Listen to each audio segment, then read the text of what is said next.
O livro do profeta Joel é uma curta coleção de poemas proféticos que são poderosos e intrigantes.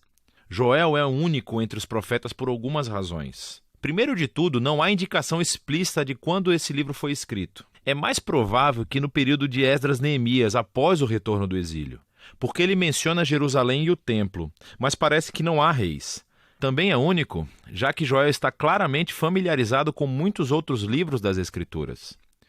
Ele alude ou cita outros profetas, como Isaías, Amós, Sofonias, Naum, Obadias, Ezequiel, Malaquias e até o livro do Êxodo. E isso está conectado com a última característica única, que Joel nunca acusa Israel de nenhum pecado específico. Assim como muitos outros profetas, ele anuncia que o julgamento de Deus está vindo para confrontar o pecado de Israel, mas ele nunca diz o porquê.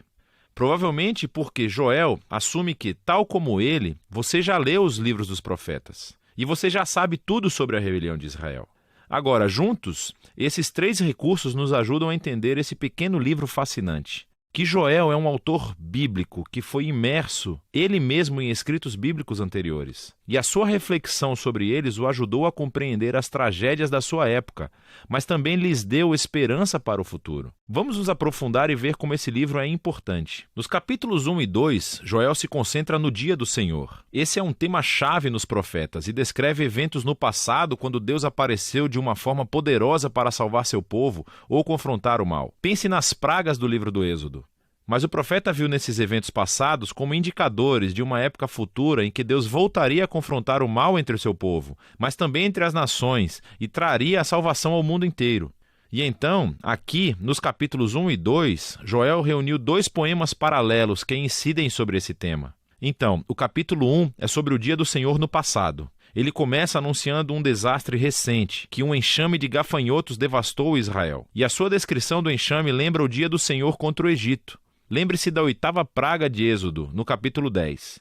Exceto que desta vez os gafanhotos estão sendo enviados contra Israel. E assim, Joel pede aos presbíteros e aos sacerdotes que liderem o povo em arrependimento e oração. E Joel realmente se arrepende junto com todos os sacerdotes. O capítulo 2 vem junto e tem o mesmo conceito poético e fluxo de pensamento. Então, Joel anuncia outro dia do Senhor, exceto que desta vez é no futuro e não no passado. Há um desastre iminente vindo sobre Jerusalém. E ele começa descrevendo o que parece ser uma outra onda de gafanhotos, mas ele usa imagens militares e cósmicas. Assim, os gafanhotos se tornam o exército de Deus, como cavalaria e soldados que marcham e destroem tudo em seu caminho. E o sol escurece e a terra estremece. E Joel diz que o dia do Senhor é terrível. Quem pode suportá-lo?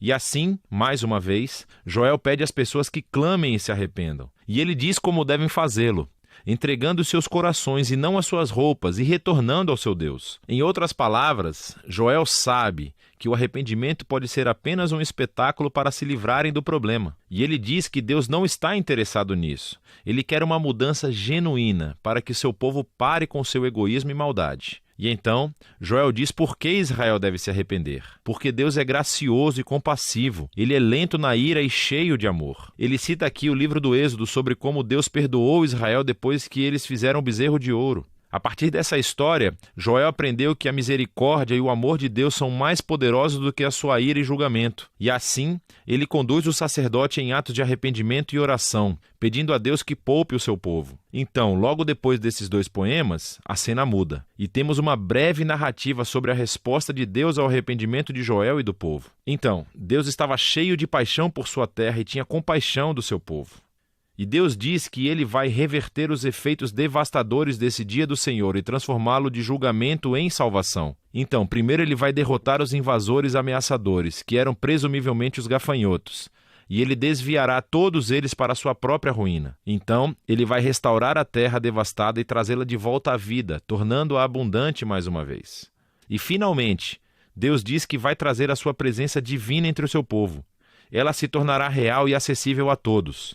Agora, até esse ponto, os poemas contam uma história poderosa sobre Joel liderando Israel para ver como o pecado deles levou ao desastre e ao julgamento divino, e que, com o Deus da misericórdia, sempre há esperança. Mas Joel vê em todos esses eventos passados uma imagem do futuro dia do Senhor.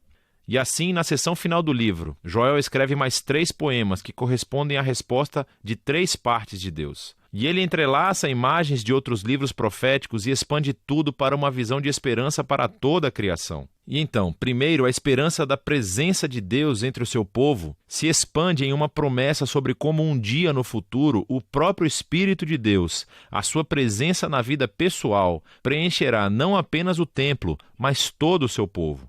E aqui Joel está usando as promessas de Isaías, Jeremias e Ezequiel, que o Espírito de Deus viria para transformar e capacitar seu povo, para que eles possam verdadeiramente amá-lo e segui-lo. Joel, então, pega a promessa de Deus de que ele confrontará o invasor ameaçador. E Joel vê nesses gafanhotos devastadores uma semelhança com as nações violentas e arrogantes que devastam e oprimem as pessoas. E assim ele se baseia nas promessas de Isaías, Sofonias e Ezequiel sobre o futuro dia do Senhor, quando Deus confrontará o mal entre todas as nações e voltará a sua violência contra si mesmos, trazendo justiça para corrigir todos os seus erros. E, finalmente, Joel pega as imagens da restauração da terra e vê aqui uma esperança para a renovação de toda a criação. Assim, ele se baseia nas promessas de Isaías, Ezequiel e Zacarias, de que o dia final de justiça de Deus será seguido por uma restauração do mundo inteiro, um novo Éden, onde a presença de Deus em Jerusalém fluirá como um rio e trará uma renovação cósmica. E assim, o poema de Joel termina com o perdão e a misericórdia de Deus, criando uma nova criação.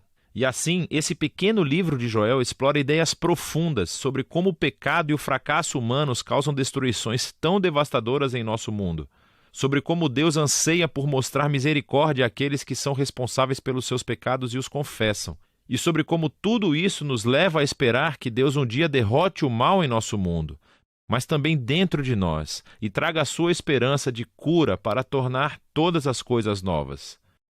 E é disso que se trata o livro de Joel.